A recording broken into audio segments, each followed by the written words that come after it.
ભાવનગરના નારી ગામની વતની રાહી ઘેલાણીએ દુનિયાભરમાં ભારતનું નામ રોશન કર્યું છે। નડિયાદમાં તાલીમ લઈ રહેલી જુડો ખેલાડી રાહી ઘેલાણીએ તાઇવાનમાં યોજાયેલા Taipei Asian cup 2025માં gold medal જીતીને દેશનું ગૌરવ વધાર્યું છે।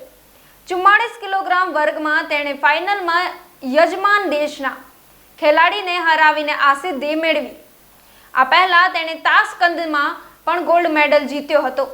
હાલ તે વર્લ્ડ રેન્કિંગમાં 12મા સ્થાને છે અને તેનું લક્ષ્ય વર્લ્ડ ચેમ્પિયનશિપમાં ભાગ લઈને ઓલિમ્પિક્સ માટે આગળ વધવાનું છે।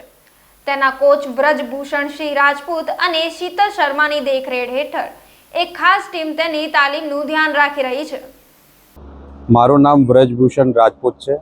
હું જુડો કોચ તરીકે નડિયાદ એકેડમીમાં ફરજ બજાવું છું। આ નડિયાદ એકેડમી યુવક સેવા સાંસ્કૃતિક પ્રવૃત્તિઓ વિભાગ અને સ્પોર્ટ્સ ઓથોરિટી ઓફ ગુજરાત દ્વારા સંચાલિત છે। હવે આપને જણાવવા માંગુ છું કે અમારા સેન્ટરની રાહી ઘેલાણી ઇન્ડિયા પ્લેયર એ અમારી પાસે 2 વર્ષ પહેલાં આવી હતી અને એની અંદર અમે ઇન્ટરનેશનલ રમે અને ત્યાં મેડલ પ્રાપ્ત કરે એવું પોટેન્શિયલ અમને એની અંદર દેખાયું હતું। એટલે અમે એ ખેલાડીની ઉપર વિશેષ કરીને એક ટ્રેનિંગનું માળખું બનાવ્યું। એની અંદર અમે ખ્યાલ રાખ્યું એના ડાયટનો, એનો સ્ટ્રેન્થ એન્ડ કન્ડિશનિંગનો, એનો ન્યુટ્રિશનનો, એનો રિકવરી માટેનો, આ બધા પરિબળોને અમે ધ્યાનમાં રાખીને એક ટ્રેનિંગનું માળખું અમે બનાવેલું અને એ માળખા પ્રમાણે અમે એનું ટ્રેનિંગ શરૂ કરેલું અને ટ્રેનિંગ શરૂ કર્યા બાદ એના 1 વર્ષમાં ઇન્ટરનેશનલ માટેનું ઓપન સિલેક્શન ટ્રાયલ અહીંયા ભારત દેશમાં યોજાય।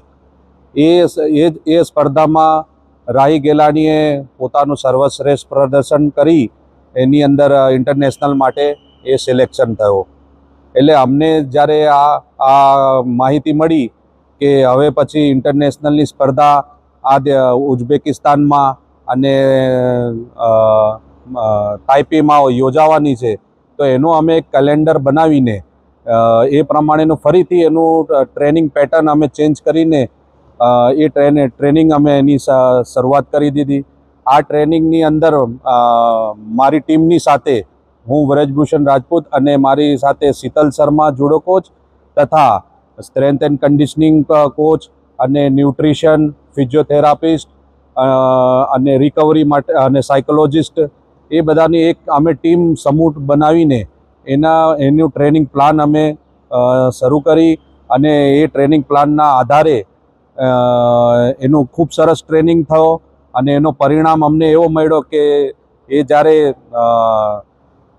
ઉઝબેકિસ્તાન ખાતે રમવા ગઈ ત્યારે એ શરૂઆતના એલિમિનેશન રાઉન્ડ પણ બસ આસાનીથી એ કાઢી લીધું। ત્યારબાદ એને પ્રી ક્વાર્ટરમાં પહોંચી ગઈ। પ્રી ક્વાર્ટરમાં પણ એને સામેના દેશને સારી રીતે હરાવી। પછી ક્વાર્ટર ફાઇનલમાં પહોંચી ગઈ। ક્વાર્ટર ફાઇનલ પણ એ ખૂબ સરસ રીતે રમી અને એ સામેના દેશને હરાવી। પછી સેમિફાઇનલમાં એ પહોંચી ગઈ, પોતાનું સ્થાન મેળવી લીધું। એટલે પછી અમને એવો અહીંયાથી નક્કી થઈ ગયો કે હવે આ આપણી ખેલાડી છે ને ગોલ્ડ મેડલ લઈને જ આવશે અને અમારી આ વાણી સાચી પડી, અમારો વિચાર સાચા પડ્યા। એ ફાઇનલ બાઉટ ખૂબ રસાકસીથી રમી અને ફાઇનલ બાઉટ પણ એ ખૂબ સરસ રીતે એ પોતાનું પ્રદર્શન કરી અને ભારત દેશને ગોલ્ડ મેડલ અપાયો। અને ખુશીનો ક્ષણ તો ત્યારે હતું કે જ્યારે એ મેડલ લેવા માટે મેડલ પોડિયમ ઉપર ચડી ત્યારે આપણો ભારત દેશનો ઝંડો સૌથી ઊંચો અને રાષ્ટ્રગીત શરૂ થઈ એટલે અમારા આ એકદમ ખુશીના ક્ષણ હતા, ભાવુક ક્ષણ હતા કે રાહી ઘેલાણી આપણો તિરંગો વિદેશની અંદર, વિદેશની ધરતી ઉપર સૌથી ઊંચો આપણો લહેરાયો અને રાષ્ટ્રગીત ગવાયું અને ભારત દેશનું માન રાખ્યું અને ગુજરાતનું માન રાખ્યું। મારું નામ ઘેલાણી રાહી છે। હું ભાવનગરમાં આવેલા નારી ગામની વતની છું। હું હાલ નડિયાદ એકેડમીમાં તાલીમ લઈ રહી છું। મારું સિલેક્શન અહીંયા 2 વર્ષ પહેલા થયું હતું। ત્યારબાદ મને શીતલ મેમ શર્મા તેમજ વ્રજભૂષણ સરે તાલીમ આપીને 2 વર્ષમાં આંતરરાષ્ટ્રીય કક્ષા સુધી પહોંચાડી છે, જેમાં મેં ઉઝબેકિસ્તાનમાં આવેલા તાશ્કેન્તમાં ભારત તરફથી ભાગ લીધો હતો, જેમાં મેં ગોલ્ડ મેડલ પ્રાપ્ત કર્યો। ત્યારબાદ 1 મહિના બાદ મારી બીજી કોમ્પિટિશન તાઇપેમાં યોજાઈ હતી, જેમાં મેં બીજો ગોલ્ડ મેડલ પ્રાપ્ત કરી અને ભારતને ગૌરવ અપાવ્યું હતું. હાલ હું વર્લ્ડ ચેમ્પિયનશિપ માટે તૈયારી કરી રહી છું. હું આશા રાખું છું કે વર્લ્ડ ચેમ્પિયનશિપમાં પણ મેડલ લઈને ભારત તથા ગુજરાતનું નામ રોશન કરીશ.